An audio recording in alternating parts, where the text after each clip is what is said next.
Bonjour.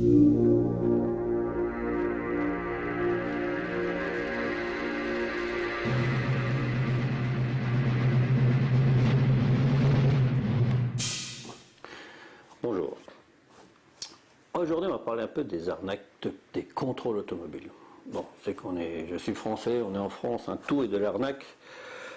Bon, là, aujourd'hui, on va parler des contrôles automobiles. Alors, les contrôles, c'est obligatoire pour qu'on ait un véhicule en détail, pareil, pour éviter les accidents. Moi, qu'est-ce qui se passe avec un contrôle obligatoire? C'est que si vous dépassez la date que vous ne regardez jamais, d'ailleurs, petite étiquette sur le pare-brise, il n'y a que les flics qui les regardent, pas nous. Donc on ne fait pas attention.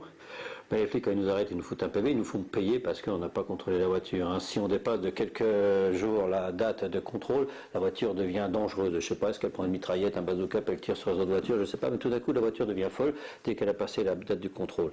Avant ça n'arrivait pas, donc c'est un peu idiot cette histoire de contrôle, ça devient très dangereux.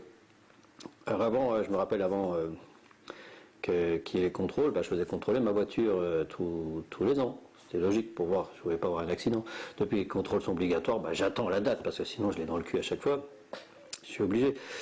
Et le pire aussi, c'est que avant je contrôlais moi-même mes voitures, je faisais gaffe. Si j'achetais une voiture, je faisais gaffe. Aujourd'hui, maintenant, on ne fait plus attention puisqu'on est censé avoir un contrôle. Donc le contrôle, si tout va bien, c'est que tout va bien.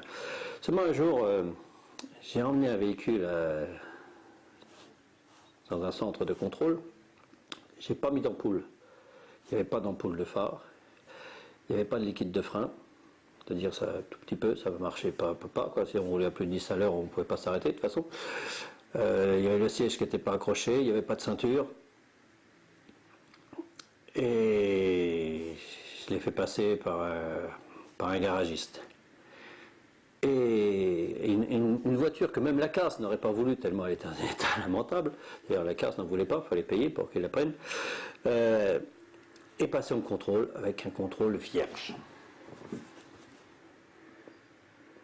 Donc vous imaginez, vous achetez cette voiture, contrôle vierge, vous êtes tranquille, vous partez, premier virage, vous allez tout droit, et vous êtes mort. On voit déjà la magouille des contrôles, quand les garagistes déjà et les contrôles, déjà ils ont des accords, ils font, je ne sais pas ce qu'ils font, mais il y a beaucoup de magouilles là-dessus, donc c'est vraiment une grosse arnaque, toujours pareil, pour nous piquer notre pognon. Et j'ai porté plainte quand même pour ça, parce que c'est quand même une honte de voir ça. Eh bien, j'ai perdu évidemment, puisque moi j'avais pas de sous, et que les contrôles, on n'a pas le droit de leur dire quelque chose, ils ont le droit de trafiquer, je ne sais pas qu'est-ce qu'ils font, mais bon, la justice ne sert à rien dans ces cas-là, c'est n'importe quoi. Ça m'a duré plusieurs années, ça m'a coûté fait chier avec les avocats, tout ça, pour rien du tout. J'ai pas le droit.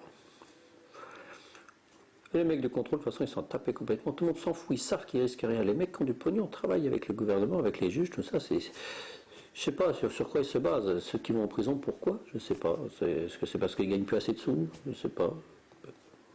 Mais c'est vraiment bizarre la France. Ah ouais.